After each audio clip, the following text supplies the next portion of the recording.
What's up, yo? It's a beautiful day in the neighborhood, and y'all know what I'm here for. Welcome back to AAB TV. I am your girl Audrey B, better known as Authentically Audrey B, and we are here to discuss last night's episode of my favorite show, your favorite show, America's favorite show, Abbott Elementary. So let's get into it. First of all, I just want to say that this episode was hilarious from the beginning to the end. The writers on this show are chef's kids. Like, I love this episode so much. It was so funny to see everybody like just let loose and just have a ball. Like, I am a fan of karaoke, y'all, and that is what this episode is titled. It's karaoke, and I love karaoke. Like, one of my all-time favorite karaoke songs to sing is And I Am Telling You, from the Dream Girls. I love singing that. Like, there's been so many times where we just randomly end up in a karaoke session with the family. Like, I have so many videos and stuff in my phone. Like, karaoke is everything. Even to the point of when I was little, my mama and my daddy bought me and my sister karaoke machine, and it had a VHS tape to go with it. And half of them songs I didn't even know existed, but they had that Whitney Houston song, I Want to Dance With Somebody, on there, and I used to, and the words would jump as you sang. Like, we used to wear that tape out, y'all. I love me some karaoke. And basically this whole entire episode was focused more so on two of our favorite people, Ava and Jacob, right? So Barb has a raffle. I guess she done won an opportunity for all of her friends from Abbott to hang out one night at the karaoke bar, and Ava said that she can't go, right, because she got this date, and everybody's like, dang, who? Y'all already know who. It's IT guy, O'Shawn. And so she's excited about that. She's like, y'all, I would bless y'all with my presence, but I got business to take care of, right? And so everybody has been preparing. They're ready. Barb wants to make sure everybody RSVP. Y'all going. And Janine and Greg, they were kind of focused on a little bit or whatever throughout this episode, but he's got his second job. He's doing rideshare. It's the weekend. You get more money with the weekend hours and the peak hours, as people's going out to the bars and clubs and whatnot. So he wanted to make some extra money, and like I said last time, Janine is a supportive girlfriend. She understands. She's very understanding, but he promised her he was gonna be there because they had to sing a duet, and they've been practicing, right? Murder INC, it's murder, okay? And so Jacob is excited, everybody's excited, and Mr. Johnson, he's there as well. And when they get to school, Janine does ask also if her friend Erica can come. Now, we all know that Erica is dating old dude from the district or whatever. And she was saying that she was gonna be there because they broke up again. They toxic. They argue too much. That couple. And she just wanted to get out and have fun. So Barb was like, sure, she can come. And so let's go to the karaoke bar. So they get to the karaoke bar and everybody's excited. They're going through the playlist. Who's first? Who's second? All of that. Jacob spots this little cutie. They don't really talk or whatever. He's like, just playing the cool. Barb, her and Melissa is ready to turn up, getting the songs together that they're gonna sing and all of that. And the whole night was just everything. In comes Erica and the guy from the district, and they're already going back and forth. So everybody just like pays them no mind for real. And Janine is just that person that's gonna keep the party going. She's making sure everybody's okay. She's making sure that she is last on the list because, like I said, she wants to wait for Greg to get there because he promised that he was gonna be there or whatever. And so Mr. Johnson, he's singing songs. Like, all of the playlist that they had was so good, and all of the songs literally went with the situations that was going on with each other individually. And throughout the entire episode, Jacob is he's feeling the type of way because he sees his ex. And he sees that his ex has a new man. And did y'all see when Ava was like, white? Did y'all remember that when Jacob introduced him to his boyfriend, she was like, black? So I was like, that was cute how they brought that back. But anyway, Jacob sees him. So first he's like running and he hides, and they think he's a stripper, and he's like, no, I'm hiding from my ex-boyfriend. I don't want him to see me or whatever. But then, you know, he goes and he talks to the crew, and they encourage him to go and talk to him. So they go, and he goes and he speaks to him and stuff, and then they have a little conversation. And while he's talking, he realizes, like, oh, his ex done had a little glow up. He's living where he's always dreamed to live.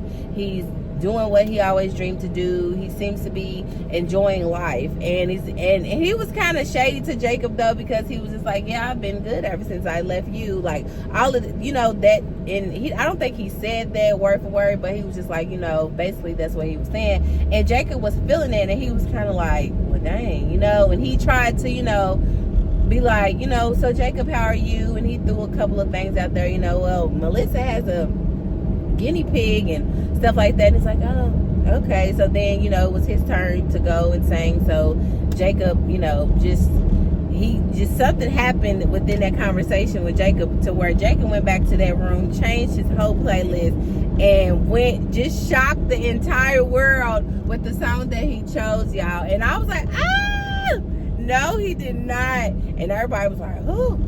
And then they was like, okay, what's going on with you? Like, what's happening? So then he lets him know, like, he felt a way that he was in a relationship for so long, and now that they're not together, he feels like he's not really, you know, had a glow up or had a lot of things going on for himself as his ex did.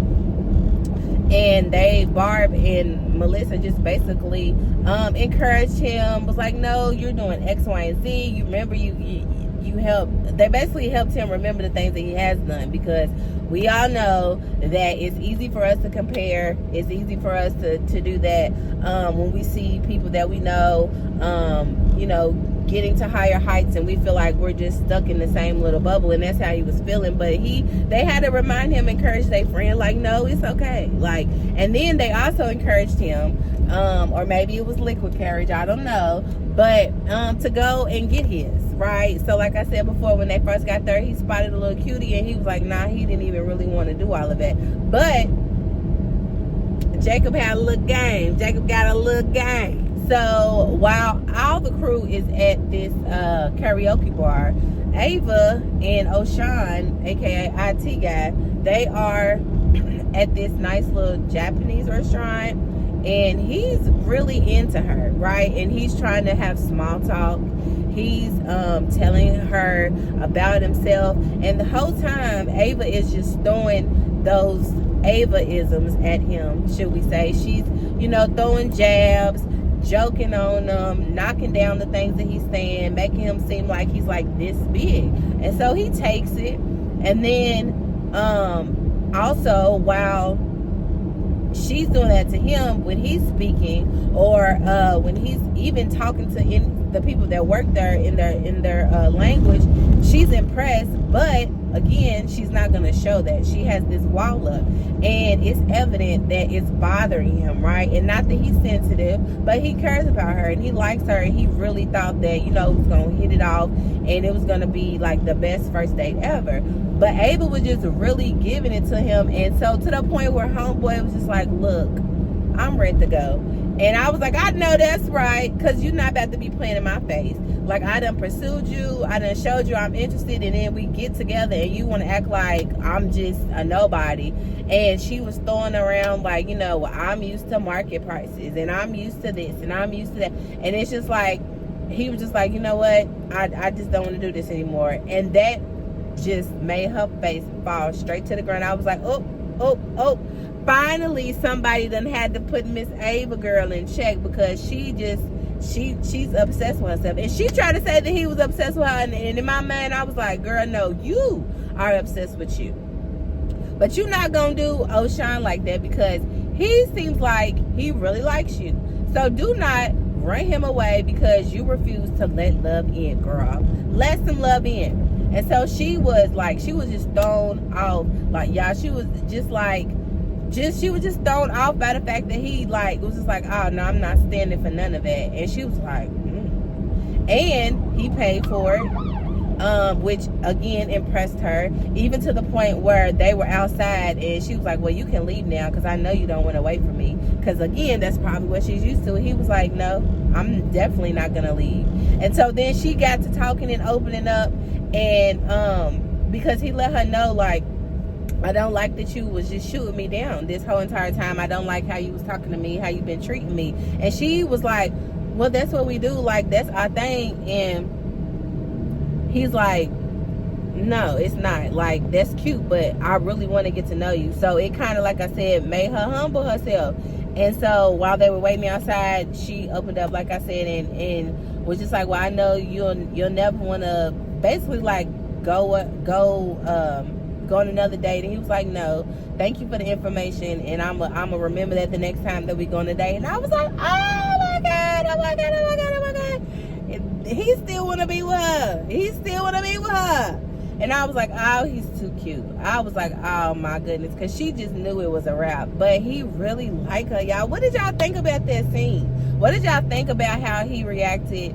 Do y'all think he was being sensitive? Do you think Ava was just trying to play hard to get? Do you think she was nervous? Like what would you have done in that situation? Would you have paid for the date still? Would you have waited? Would you have just said, you know, let's go on a second one? Because they ended up going to the karaoke bar together, because she didn't want the date to end. Because I feel like she really liked him. I just don't know that she is able to like receive the love or whatever, because she's so just walled up in certain areas, you know, or has this wall built up.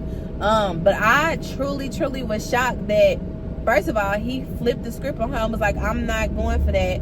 But then he flipped it again and was like, but I still want you though. What did y'all think about that? The whole time that they are at the karaoke bar, like I said, Greg is doing the ride share. And, you know, he gets a call from Janine, and she's like, hey, are you coming? Like, you know, we're up, and I done pushed our song back you know, a couple of times. I just want to make sure that you're on your way. And then in the middle of them talking, he gets this notification that, you know, if he picks up this particular ride, that it could pay like a certain amount of his rent. Like, it was that much money.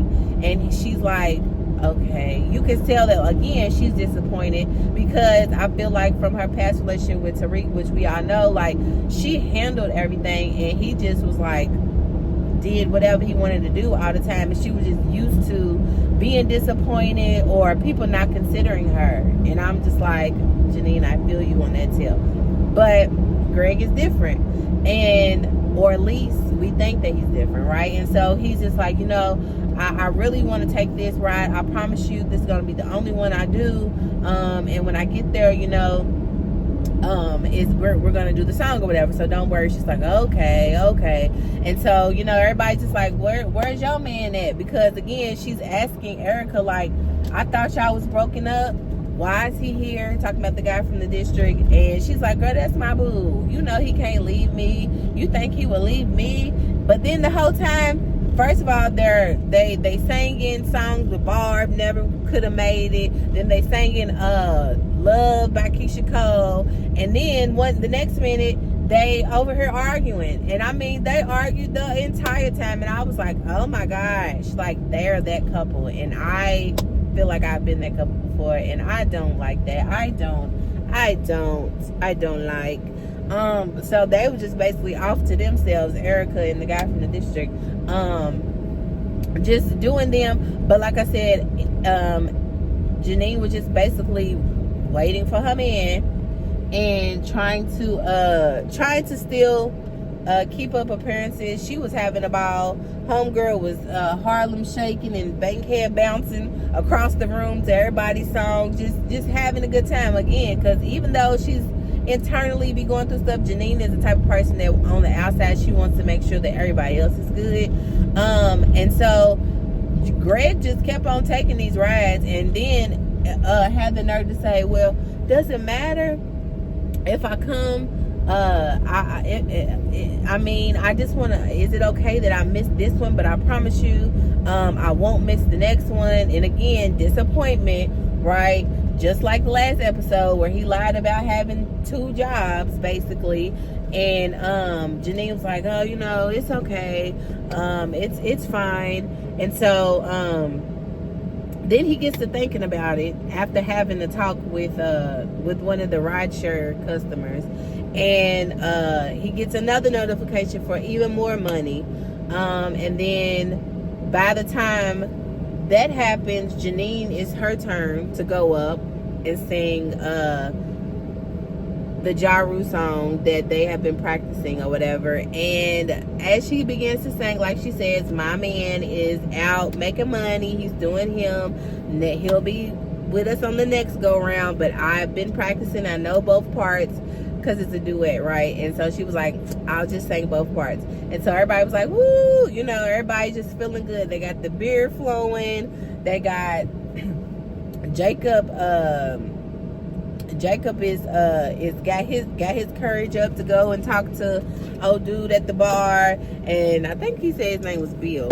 And so she's in there singing, and then all of a sudden she turns her back, and then in walks Greg, and everybody's like, and I was on the other end of the TV like, ooh. And he grabs the microphone, and then he comes up and starts singing, and everybody just starts having a ball. And in the midst of that, somewhere in the midst of it, like I said, Erica and her boo from the district, they done broke up, and he tried to storm out the door and couldn't even open it. And I thought he was gone until they get to the end of the episode, and he's still in there looking through like a helpless dog, crying, and she crying too. I said they are a hot mess. So yeah, y'all, that was pretty much the entire episode, because like I said, Ava and Oshan, aka IT guy, ended up going and meeting them, everybody else at the karaoke bar, and everybody just had a ball. Like I said, Mr. Johnson singing hard out here for a pimp, hey, when they trying to get their money for the brick. Barb singing Never Would Have Made It with Erica and the district guy as her backup. Them singing Love by Keisha Cole, Always on Time by Ja Rule and Ashanti, like, and then I don't know the name of the song that Jacob sung it, but y'all know it's like that rock song. Dun, dun, dun, dun, dun, dun, dun. This is my last resort. Da, da, da, da. I was like, oh my gosh. But and then y'all, at the end took me all the way out. It took me all the way out. Everybody was on that stage singing Cities High, What Would You Do? And if y'all know that song, I don't know why, like I said last night, I don't know why we was, what would you do if you I'm like, why was we just bopping to that song? But when you listen to the words, everybody should have been acting like Barb, because Barb was so shocked reading the lyrics. She was over there like, it's so sad. And I was crying, y'all. Then while she's on this side going through it because the lyrics is so sad, like I said, the IT guy done, I thought he left. He's looking in the window and crying, and Erica's looking at him crying and breaking down. I'm like, they deserve each other. They too much for me. Everybody else is just like, like, you know, just singing the song. Like, I mean, that is a good karaoke song for a group, but at the same time, them lyrics, y'all, I can't believe they did that to us. I mean, you could put some sad lyrics behind a good beat and we gonna party, right? We gonna dance, we gonna boogie. I was like, Lord. But again, like I said, y'all, I love this episode so much. It was so funny. It really wasn't like too much going on. It was really just showing a different side. And then like at the end, where they had the little short clip, Greg and Janine were in the Uber, and they were like discussing things that was happening throughout the night. And he had some guy in the back that was like, no, I want a quiet ride. I want a quiet ride. And then Janine kept on trying to, and Greg was like, no, it's okay. So that was cute. Just seeing them in the car, seeing them outside of the school, their apartment, or the regular bar that they go to, seeing them interact with different people, just the music, the vibes was there. Everybody was having a good time. Like, I'm pretty sure they had a ball recording that. Like, I just love this show. Like, I cannot get enough of it. And then I even saw so many people talking about their favorite clips of the night. But boy, when Barbara was going through it on that song, y'all, it was so funny to me. Like, what did y'all think about this episode? What did y'all think about everybody's song choices? What did y'all think about Erica and the district guy and their toxicity? What did you think about Greg's decision? That was just so sweet too. I was like, oh my God. What did you think about Ava and O'Shine? What did you think about Jacob and his feelings of like basically like not being enough or inadequate a little bit? But also the fact that his coworkers, but really his friends, like helped him to feel more better about himself, to gain a lot more confidence than what he does have. Even in the beginning, y'all, I love me some Jacob. He tried to throw in those little jokes with them when they was going back and forth and he couldn't even get it out. That was so funny too. But yeah, that was the episode, y'all. It was karaoke for me. I love it. That's gonna wrap up this week's recap, y'all. I thank you for watching. I really do, y'all. I don't know, I guess 20 some episodes is what we gonna get, and I'm very excited. I'm just still on the high. I'm about to go in here and watch it again because it was so funny. I loved it, and I hope you guys did too. And I thank you. I do. I appreciate you for watching, and I will see you guys on the next one.